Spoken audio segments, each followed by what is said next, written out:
பிரியமான சகோதரிகளே, இன்று நாம் நற்கருணை ஒரு உடன் இருப்பு, நற்கருணை ஒரு பிரசன்னம் என்ற தலைப்பில் சிந்திக்க இருக்கிறோம்.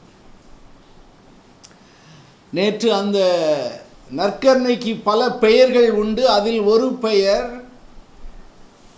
நினைவாக்க பலி என்று சொன்னேன். அந்த நினைவாக்க பலியிலேயே அவருடைய பிரசன்னம் நம்மோடு என்றும் இருக்கிறது. அந்த கல்வாரி மலையில் நடந்த அந்த காட்சியை திருப்பலியில் கொண்டு வருவதுதான் நினைவாக்க பலி. ஆக அங்கு நடந்தது அப்படியே இங்கு கொண்டு வருகின்ற பொழுது அவருடைய பிரசன்னம் நம்மோடு இருக்கிறது. இந்த நற்கருணை பிரசன்னத்தை அப்போஸ்தல காலத்தொட்டு இயேசு உயிர்த்து 40 நாட்கள் காட்சி அளித்து அவர் போன பிறகு அப்போஸ்தலர்களெல்லாம் ஒவ்வொரு சனிக்கிழமையும் அவர் மீண்டும் வருவார் என்ற எதிர்பார்ப்போடு கூடி வார்த்தையை கேட்டார்கள், அப்பத்தை பிட்டார்கள். அந்த அப்பத்தை பிட்கின்ற பொழுது அவர்களுடைய கண்களெல்லாம் திறக்கப்படுகிறது.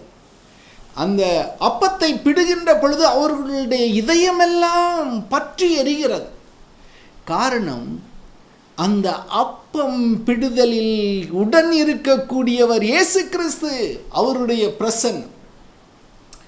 The fact of real presence of Jesus Christ in the Eucharist was a very strong affirmation in the early church.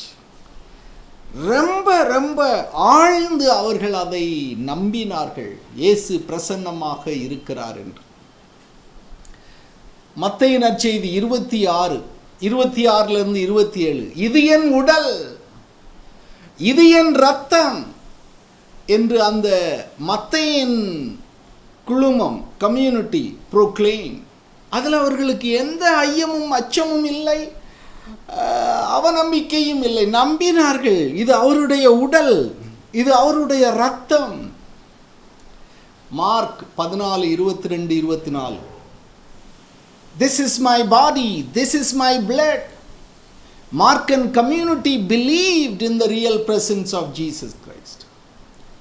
Look 22:19-20, இது என் உடல், இது புதிய உடன்படிக்கைக்கான என் இரத்தம். அந்த லூக்காஸ் அவருடைய குழுமத்தில் அப்பத்தை பிட்கின்ற பொழுது அந்த குழுமம் அதை நம்பியது, இயேசு கிறிஸ்து உயிரோடும் உடலோடும் இருக்கிறார் என்று. ஆனால் யோவான் நற்செய்தியில் மட்டும் ஒரு சிலர் கேள்வி கேட்குறாங்க. அந்த யோவான் நற்செய்தி 6வது அதிகாரம் 51, 6வது அதிகாரம் 56, அதில் நானே வானினின்று இறங்கி வந்த உயிருள்ள உணவு, இதை யாராவது உண்டால் என்றுமே வாழ்வார். என் தசையை உண்டு என் இரத்தத்தை குடிப்பவர் என்றும் வாழ்வார் அப்படின்னு சொல்கிறார். அதை கேட்டுக்கிட்டு இருந்தவங்களுக்கு இது ஏகனமாக, இது மிதமெஞ்சினிய போதனை, it is a hard teaching. அதனால் ஒரு சிலர் அவரை விட்டுட்டு போயிட்டாங்க. இது எப்படி அவருடைய உடலை தின்று ரத்தத்தை எப்படி குடிப்பது? ஆனால் பேதுருட்ட கேட்குறாரு, நீயும் போயிருவியா? யாரிடம் செல்வோம்? வாழ்வு தரும் வார்த்தை உன்னிடமே இருக்கிறது. அந்த அவருடைய நம்பிக்கை அறிக்கை 21 நூற்றாண்டுகள் கடந்த பின்னும் இன்றும் நாம் யாரிடம் செல்வோம்? உம்முடைய வார்த்தையை அங்கே முழக்கமிடுகின்ற பொழுது நீர் உண்மையாகவே பிரசன்னமாக இருக்க, அந்த அப்பம் பிடுகின்ற பொழுது நீர் மெய்யாகவே பிரசன்னமாக இருக்க. 1 கொரிந்தியர் 10:16, இந்த கிண்ணம் ஆசீர்வதிக்கப்பட்ட கிண்ணம் அவருடைய இரத்தத்தில் பங்கு கொள்வதல்லவா? இந்த அப்பம், நாம் உடைக்கின்ற இந்த அப்பம் அவருடைய உடலில் பங்கு கொள்வது அல்லவா? என்ன அந்யோன்யமான ஒரு நம்பிக்கை! அவரோடு ஒன்றிக்கிறோம். அந்த அப்பத்தையும் அந்த ரசத்தையும் உண்டு குடிக்கின்ற பொழுது அது அந்த கொரிந்திய கம்யூனிட்டியினுடைய விசுவாசம். 1 கொரிந்தியர் 11:29 யாராவது இதை உண்டு குடித்தால், அதாவது அது இறைவனுடைய உடல், இறைவனுடைய இரத்தம் என்று யோசிக்காமல் அது சாதாரண திராட்சை ரசம் என்று குடித்தால் நீ உன் மீது தீர்ப்பை எழுதிக் கொள்கிறாய். அதனால் அந்த அந்த அப்பத்தை கையில் வாங்கும் பொழுதும் கிண்ணத்தை கையில் எடுக்கின்ற பொழுது இது இயேசு கிறிஸ்துவினுடைய திரு உடல், இது இயேசு கிறிஸ்துவினுடைய திரு ரத்தம் என்று விசுவசித்து உண்டு குடிக்க வேண்டும். ஆகையினால இது ஒரு 100 வருஷம் முடிஞ்சிச்சு. 21 ஆண்டு கதை சொல்ல போகிறேன் இந்த 1 மணி நேரத்தில். 21 நூற்றாண்டு கதை, 21 நூற்றாண்டு கதை. இது ஒரு நூற்றாண்டு முடிந்து விட்டது. அந்த 2வது நூற்றாண்டில் அந்த இயேசு கிறிஸ்துவினுடைய அப்பரச பிரசன்னத்தை அதில் எவ்வாறு இருக்கிறார் என்றெல்லாம் பெரிய பெரிய இறையியலார்கள் யோசிக்க ஆரம்பித்தார்கள். அந்த 2வது நூற்றாண்டிலிருந்து 11வது நூற்றாண்டு வரைக்கும் அந்த திருச்சபையின் தந்தையர்கள், early church of the fathers, நிறைய எழுதியிருக்கிறாங்க. அவர்களுடைய அந்த எழுத்துக்களை எல்லாம் எடுத்து வாசிக்கின்ற பொழுது இயேசு கிறிஸ்துவனுடைய அந்த நற்கருணை பிரசன்னத்தை பற்றி நிறைய எழுதியிருக்கிறாங்க. இக்னேஷியஸ் ஆஃப் ஆன்டியோக் 110வது வருஷம் அவர் சொல்றார், நற்கருணை இயேசு கிறிஸ்துவினுடைய தசை. Eucharist is the flesh of Jesus Christ. Justin 159வது ஆண்டு அவர் என்ன சொல்றாரு, இந்த நற்கருணை இயேசு கிறிஸ்துவனுடைய அந்த இறங்கி வந்த தசை, வானினின்று இறங்கி வந்த தசை அப்படின்னு சொல்றார். பிறகு அப்படியே 189வது வருஷம் ஐரேனியஸ் என்ன சொல்றாரு, அந்த அப்பம் இயேசு கிறிஸ்துவனுடைய உடலாக மாறுகிறது என்று அறிக்கை இடுகிறார். கிளமெண்ட் ஆஃப் அலெக்சாண்ட்ரியா 191வது ஆண்டு அவர் என்ன சொல்றாரு, Eucharist is the intimate nurturance of the flesh and body. இயேசு கிறிஸ்துவனுடைய திரு உடலாலும் இரத்தத்தாலும் நம்மை போஷிப்பது, அதான் நற்கருணை. பிறகு ஹிப்போலிட்டஸ் 217வது ஆண்டு ஹிப்போலிட்டஸ் அவர் என்ன சொல்றாரு, Eucharist is the honored and undefiled body and blood. அவருக்கு அதிமிக முக்கியத்துவம் கொடுக்கணும், அதில் அவருடைய பிரசன்னம் இருக்கிறது என்றெல்லாம் சொல்கிறார். Origen 248 Eucharist is the true food. அது உண்மையான உணவு. The flesh of the word of God. அந்த வார்த்தை மனு உருவான கதைதான் நற்கருணை. The flesh is true food and my body is true drink. அந்த தசை உண்மையான உணவு, இரத்தம் உண்மையான பானம். அந்த யோவான் நற்செய்தியை பற்றி அவங்க ஆழ்ந்து தியானித்து சொல்லப்பட்ட கருத்துக்கள். ஆகையினால Cyril of Jerusalem, Ambrose of Milan, Augustine, Theodore of Mopsuestia அப்படின்னு நிறைய திருச்சபையின் தந்தையர்கள் அந்த இயேசு கிறிஸ்துவனுடைய பிரசன்னம் அப்பத்திலும் ரசத்திலும் இருக்கிறது என்று விசுவசித்தார். சிம்பிள் அஃபர்மேஷன், எளிதாக இது உடல், இயேசுவினுடைய உடல், இது இயேசுவினுடைய இரத்தம் என்று நம்பினார். பிறகு 4வது நூற்றாண்டுக்கு பிறகு அதுக்கு கொஞ்சம் விளக்கம் கொடுக்க ஆரம்பித்தாங்க. அதுக்கு என்ன வார்த்தை யூஸ் பண்ணாங்கன்னா மெட்டானா டிரான்ஸ்னா கடந்து. அப்பத்தை மட்டும் பார்க்கக்கூடாது, அதையும் கடந்து பார்க்கணும். ரசத்தை மட்டும் பார்க்கக்கூடாது, அதையும் கடந்து பார்க்கணும். Meta, trans. டிரான்ஸ்மியூட்டேஷன் அப்படின்னா அதுக்குள் ஒரு மாற்றம் நிகழ்கிறது. Transformation undergoes a complete change. அந்த வசீகர வார்த்தைக்கும் அந்த தூய ஆவியானவரை கூவி அழைக்கின்ற பொழுது அந்த அப்பமும் ரசமும் ஒரு மாற்றம் காண்கிறது. இயேசுவினுடைய உடலாகும் இரத்தமுமாகும். டிரான்ஸ் எலமெண்டேஷன், அந்த எலமெண்ட் பொருளாகிய அப்பமும் பொருளாகிய ரசமும் மாறுகிறது. பொருள் மாற்றம். டிரான்ஸ்ஃபியூஷன், அந்த அப்பத்தின் குணங்களுக்குள்ளும் ரசத்தின் குணங்களுக்குள்ளும் இயேசுவினுடைய குணம் இறங்குகிறது நற்கருணையில். These words seek to express. அதனால் meta, transmutation, transformation, transelementation, transfusion, இந்த மாதிரி வார்த்தைகளை தான் பயன்படுத்தினாங்க அந்த இயேசு கிறிஸ்துவனுடைய மெய்யான பிரசன்னத்தை, மெய்யான உடன் இருப்பை விளக்கிச் சொல்வதற்காக. அப்போ இந்த 3வது நூற்றாண்டிலெல்லாம் அந்த கிறிஸ்துவ மதம் சுதந்திரமாக்கப்பட்டு விட்டது, அரசு மதமாகிவிட்டது. அப்படிப்பட்ட ஒரு சூழ்நிலையில் இவர்களுக்கு அந்த துன்பம், துயரம், கஷ்டம், இரத்தம் சிந்துதல், இயேசுவுக்காக உயிரை கொடுத்தல், அந்த பர்சிக்யூஷன், எவ்ரிதிங் எண்டட், முடிந்து விட்டது. வேத கலாபனை முடிந்து விட்டது. ஆகையினால என்ன செய்யறதுனே தெரியல. ஸோ யூக்ரிஸ்ட், அந்த ஹெர்மெட் இருக்காங்கள்ல, மங்ஸ், அந்த மடாலயங்களில் வசித்த துறவிகள், அவர்களெல்லாம் நற்கருணை கொண்டாடிய பிறகு அந்த வசீகரிக்கப்பட்ட அப்பத்தை தங்களுடைய அறையிலேயே வைத்திருந்தார்கள். எதற்காக?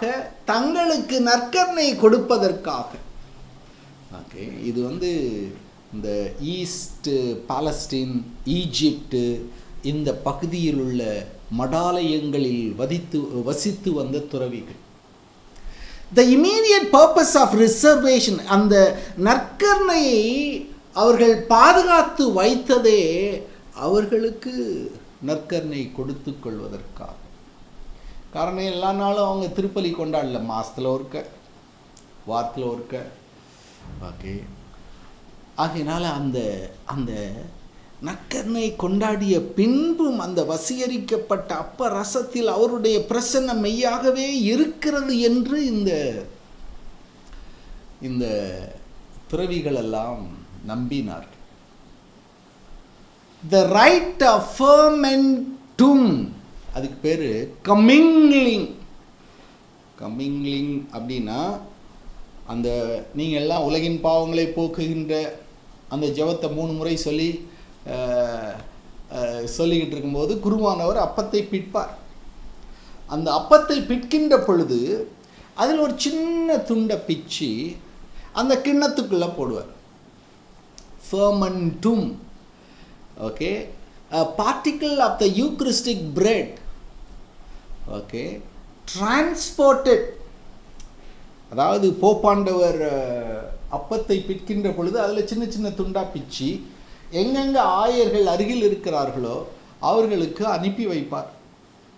அந்த ஆயர்கள் அந்த சிறு அப்பத்துண்டை வாங்கி பாதுகாப்பான ஒரு இடத்தில் வைப்பார்கள். எலிகளோ புரைத்தாரோ அதை பாழாக்கி விடாமல்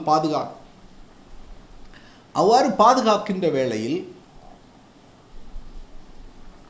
அவர் எப்பொழுது திருப்பலி கொண்டாடுகிறாரோ அப்பொழுது அந்த பாதுகாக்கப்பட்ட போப்பாண்டவரிடம், திருத்தந்தையிடம் இருந்து அனுப்பி வைக்கப்பட்ட அந்த சிறு அப்பத்துண்டை எடுத்து தன்னுடைய கிண்ணத்தில் போடுவார்.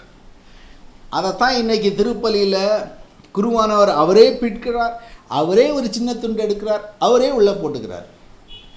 இது எதை குறிக்கிறது என்றால், அந்த தல திருச்சபை அகில உலக திருச்சபையோடு ஒன்றிக்கிறது. அந்த அகில உலக திருச்சபையின் பிரதிநிதியாகிய திருத்தந்தை அனுப்பியிருக்கிற அந்த சிறு துண்டு இந்த தல திருச்சபையின் ஆயர் அந்த கிண்ணத்தில் உழுகின்ற பொழுது இந்த தல திருச்சபை அகில உலக திருச்சபையோடு ஒன்றிக்கிறது என்று அர்த்தம். அதான் கம்யூனியன், ஒன்றிப்பின் நேரம். அதை 2வது நூற்றாண்டிலிருந்தே இந்த பழக்கத்தை அவர்கள் வைத்திருந்தார்கள். As early as the Council of Nicaea, நைசியன் அந்த சங்கம் 325வது ஆண்டு, அந்த மோனஸ்ட்ரீஸ், மடாலயங்களிலும் கான்வென்ட், அங்கெல்லாம் நற்கருணையை பாதுகாக்கக்கூடிய ஒரு பழக்கத்தை உருவாக்கலாம் என்ற ஒரு முடிவுக்கு வந்தார்கள். அந்த நற்கருணையை பாதுகாத்து வைப்பது எதற்காக என்றால், நோயாளிகளுக்கும் இறப்பவர்களுக்கும் அந்த வயாட்டிக்கும், நேற்று சொன்னல, அந்த பயணத்தின் உணவை கொடுப்பதற்காக. Okay, communion for the sick and communion for the toying.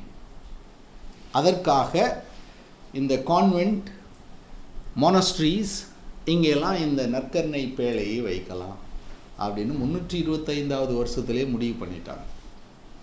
அப்படின்னா என்ன? அந்த நற்கருணையில் இயேசு கிறிஸ்து மெய்யாகவே பிரசன்னமாயிருக்கிறார் என்று விசுவசித்த காரணத்தினால். ஆகையினால the Basil, Saint Basil, said to have divided the Eucharistic bread into 3 parts when he celebrated the Mass. அந்த நற்கருணையை, அப்பத்தை 3ஆக பிரிப்பார். ஒன்றை தின்றுவார்,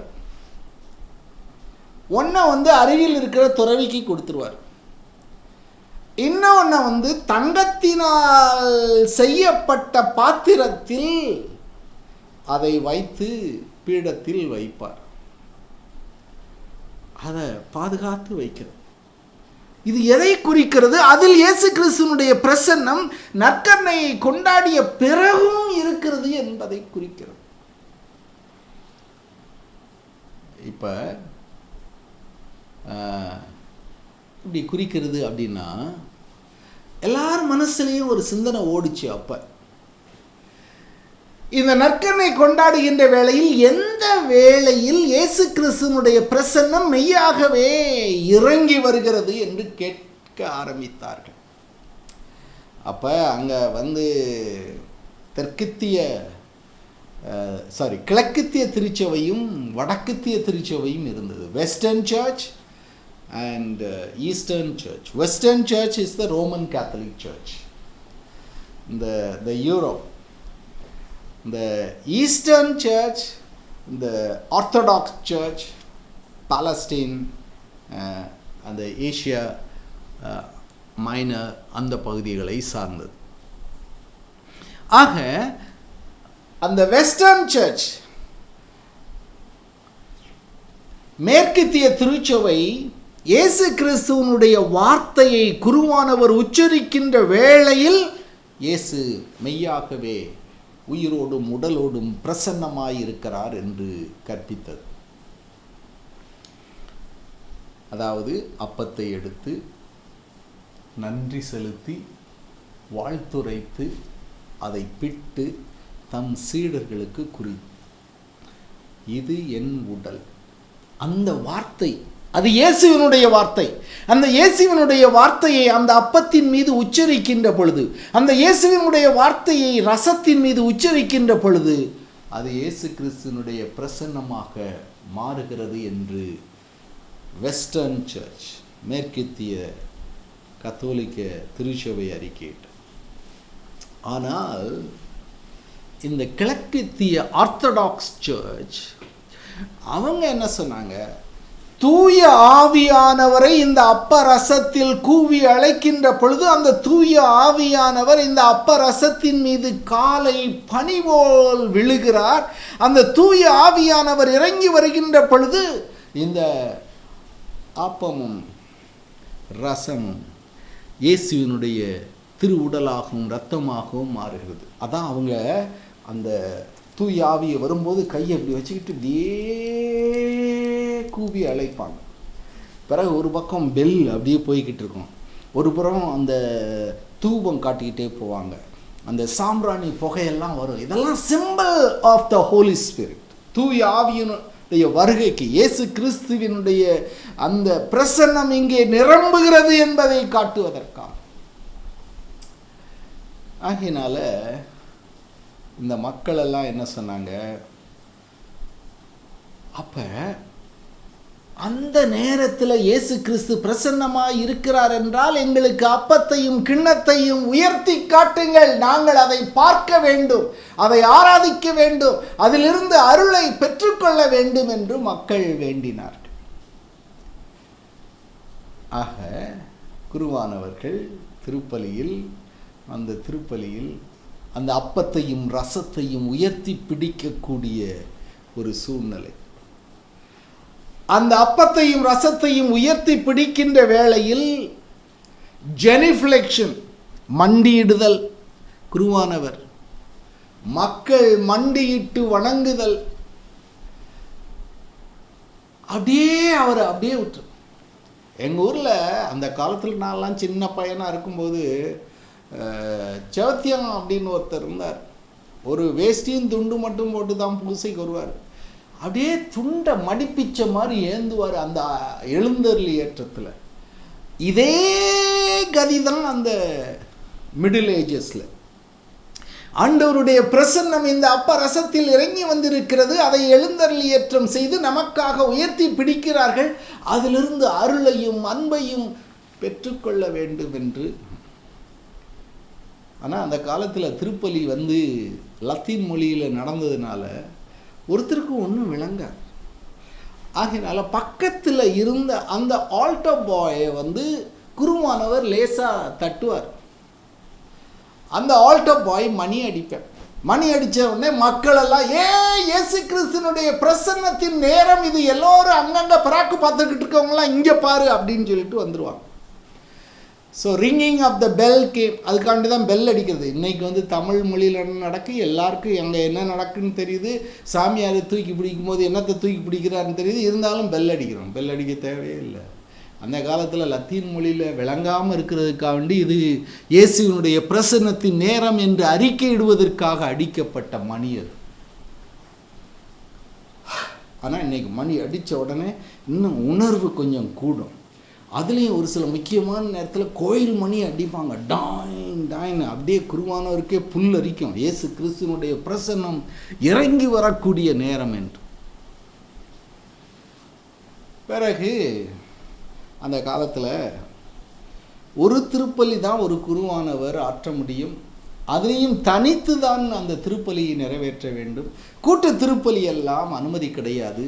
ஆகையினால பெரிய பெரிய ஆலயங்களில் நிறைய பலிப்பீடங்கள், ஒவ்வொரு குருவானவரும் தனித்தனியாக திருப்பலியை நிறைவேற்றி கொண்டிருப்பார்.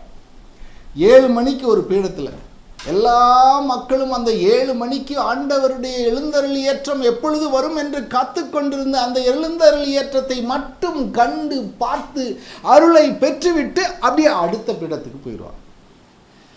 அந்த அடுத்த பீடத்தில் அப்போ தான் அவர் எழுந்தருளி ஏற்றத்துக்கு வருவார். அந்த எழுந்தருளி ஏற்றத்தை பார்த்துட்டு அருளை பெற்றுட்டு அடுத்த எழுந்தருளி அப்படியே பீடம் பீடம் பீடம் பார்த்துட்டு நற்கரணையை உட்கொள்ளாமல் திருவிருந்தில் கலந்து கொள்ளாமல் எல்லாம் வீட்டுக்கு போயிடுவாங்க. அதனால தான் ஒரு சட்டம் வந்துச்சு 12வது நூற்றாண்டில். பிறக்கின்ற குழந்தை கடவுளுடைய மகன் எனப்படும். அந்த தூய ஆவியானவர் அந்த அப்ப ரசத்தின் மீது இறங்குகின்ற பொழுது அது கடவுளுடைய மகன் இயேசு கிறிஸ்து. அது அந்த அந்த அந்த கடவுளுடைய மகன். அந்த அந்த வார்த்தை மனு உருவான உடனே மரியாள் இயேசுவை தாங்குகிறாள். நாம் ஒவ்வொரு திருப்பலியிலும் திருவிருந்தை உட்கொள்கின்ற பொழுது இயேசுவை தாங்குகின்ற மரியாளாக இருக்கிறோம். அந்த மரியாள் அவரை தாங்கி இந்த உலகத்திற்கு கடவுளுடைய பிள்ளையை பெற்றுக் கொடுத்தது போல ஒவ்வொரு திருவிருந்திலும் நாம் இயேசு கிறிஸ்துவை வாங்கி அவரை உரு பெற செய்து இந்த உலகத்திற்கு, பள்ளியில் சென்றால் அங்கே ஆயிரக்கணக்கான பேருக்கு இயேசுவை கொடுக்கணும். சமூக சேவை அங்கே ஆயிரக்கணக்கான ஆயிரக்கணக்கான பேருக்கு இயேசுவை கொடுக்கணும். மருத்துவ பணி அங்கு ஆயிரக்கணக்கான, ஒவ்வொருவரும் கிரைஸ்ட் பேரர், இயேசுவை தூக்கி செல்கின்ற சகோதரிகளாக மாறணும். மரியாள் இயேசுவை தூக்கி எலிசபெத் அம்மாளை சந்திக்க செல்கின்ற வேளையில் அங்கே மகிழ்ச்சியும் குதூகலமும் கொண்டாட்டமும் இருந்தது. ஆகையினால ஒவ்வொரு நற்கரணையை விட்டு வெளியே வருகின்ற பொழுது நீங்கள் இயேசுவை தூக்கி செல்கிறீர்கள். அவரை தூக்கி செல்கின்ற பொழுது நீங்கள் செல்கின்ற இடங்களெல்லாம் மகிழ்ச்சியை விதைக்கின்ற சகோதரிகளாக இருப்பீர்கள். ஆகையினால இன்றைய நாள் ஆராதனையின் நாளாக அமைவதாக, இன்றைய நாள் இயேசுவின் பிரசன்னத்தில் அமர்கின்ற நாளாக அமைவதாக. ஆகையினால சகோதரிகளே, இன்னைக்கு தலைமை சகோதரிகளே, எல்லா இல்லத்திலும் நற்கரணை ராத்திரி 10 மணி வரைக்கும் எழுந்தருளி ஏற்றம் செய்யப்பட்டு, யார் யாருக்கெல்லாம் எப்பொழுது வசதியாக இருக்கிறதோ அப்பொழுதெல்லாம் அங்கே சென்று அமர்ந்து ஆராதனை செய்யவும். எல்லாவற்றிற்கு மேலாக மாலை 6:30 7:30 வரை எல்லோரும் குழுவாக சேர்ந்து பாடி புகழ்ந்து மன்றாட்டுக்களை எழுப்பி ஜெபிப்பீர்களாக. அவருடைய பிரசன்னம் உங்களை ஆட்கொள்வதாக. ஆசீர்வாதம், ஆசீர்வாதம், ஆசீர்வாதம்.